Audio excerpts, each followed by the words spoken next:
So you feel like that's good. That's probably one of the reasons why you're doing well, and probably one of the reasons that your boss thinks you're ready for the job is because you're humble. So that's good.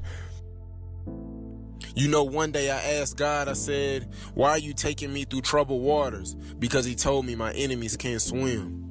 So I need you to stay 10 toes down when nobody is cheering for you.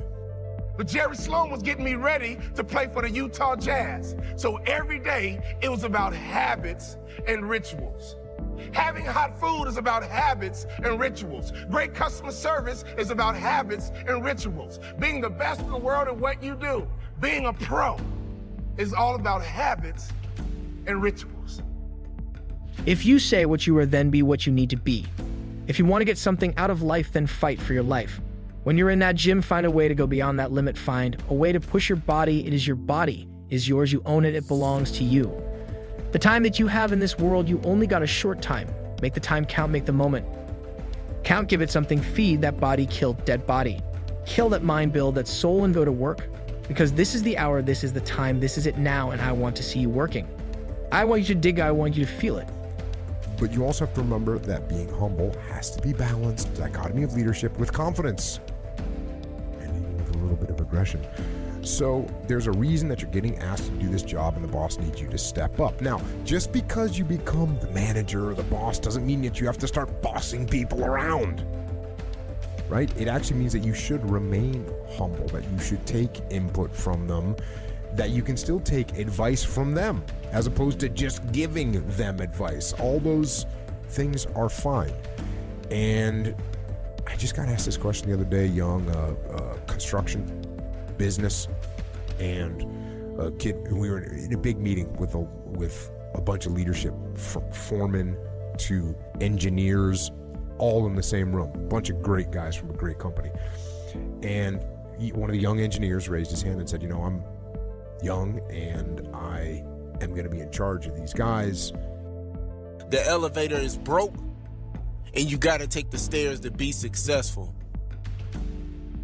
So I need you to stay 10 toes down, because if it was easy,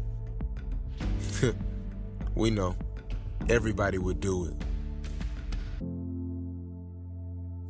I remember when my dad would call my grandmother and my grandmother would tell me that my father was coming to get me, and I would be so excited and all the emotions and all the feelings that I had, and he never came.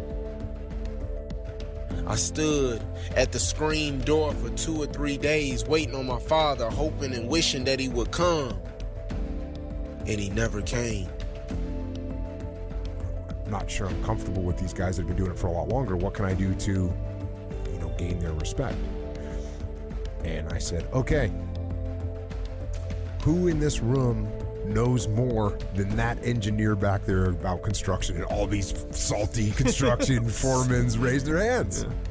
Yeah. And I said, who's gonna think that this guy's got the best idea? Raise your hands. All the hands go down.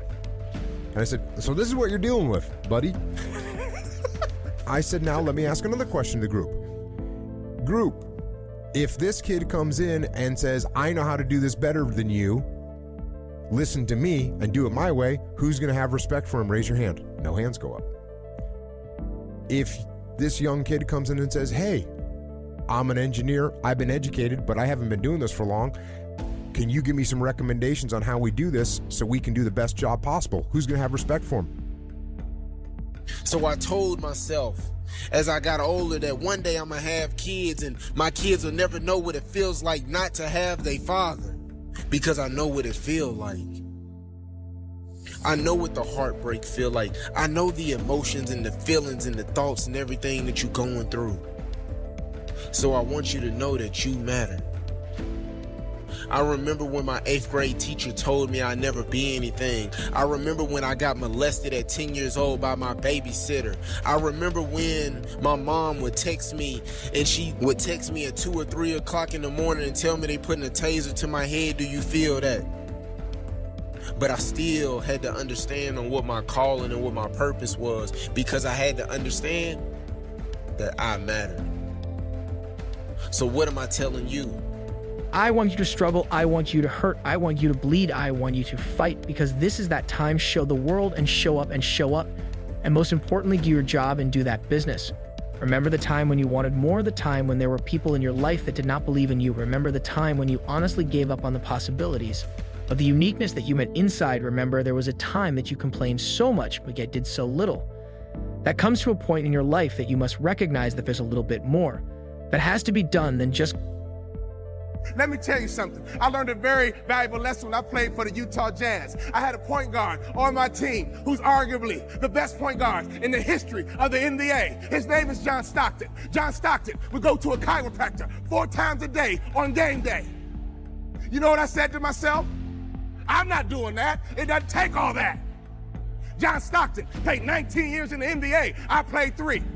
You would have thought I'd have been smart enough to watch a Hall of Famer and just shut my mouth, hop in the car, and go with them. You will be the first doctor in your family. You will be the first lawyer in your family. You will be the first one to have a successful marriage. You will be the one to overcome that addiction. You will be the one to overcome diabetes and beat cancer. You will be the first one to have successful children and to be an amazing parent. You will be the first in your family to overcome that great thing that you thought no one could ever overcome. That's why you're going through so much. That's why it seems like life has so much on your shoulders. But the truth is, you've been called to be the first. I need you to build. These are your building years. This is not your bitter years. These are your building years. You're building legacy. Yeah, you're building something for your children. You're building something for your children's children. You need to be ready for what's to come when the darkness sets and when you feel like you can't take another step forward. Believe in yourself, you will keep going, you will persevere, you will weather the storm. Trust in yourself, the kind of trust a bird has. You see, the bird doesn't put its trust in the branch. It puts its trust in its own wings, so when the branch breaks, it can still fly. Again, you can weather any storm you can, withstand anything the world throws at you. No! My mind said, yeah, it doesn't take all that. And I would tease him. Man, John Stockton, you OCD or something? Why are you going to a chiropractor 4 times a day? He swore by his chiropractor. That man played point guard in the NBA until he was 40 years old. And he didn't retire because he got slow. He retired because he refused to wear baggy shorts. He loved his Daisy Dukes. Every day on game day, that man would go to a chiropractor 4 times a day. And in my immature basketball mind, I would say, it doesn't take all that. I don't need to do all that. I'm an award-winning motivational speaker because now I pay attention to details. Another peak performance truth. Peak performers are detail-oriented. You're building something for your wife that's on the way. You're building something for your husband that's on the way. You're building something not just for your first name, but your last name. You're building something. That's why God put you in the earth. He didn't put you in the earth just to exist. He put you in the earth to build something. He put you in the earth to break something. He put you in the earth to demolish something. He put you in the earth to make sure that you produce something, and something that would last. That's why you're here. That's why you're never satisfied. That's why you never quit. That's why you never give up, because you've been called to build.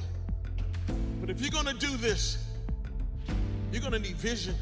Remember that the safest path brings the least reward. Stop being afraid of what could go wrong and start believing in what could go. Right, there may be a million reasons you're afraid to follow your dreams, but that doesn't mean you shouldn't go after what your heart desires. Dare to face your fears. Dare to take risks. Dare to be better. The real question is, how bad do you want it, and what are you willing to do to get it?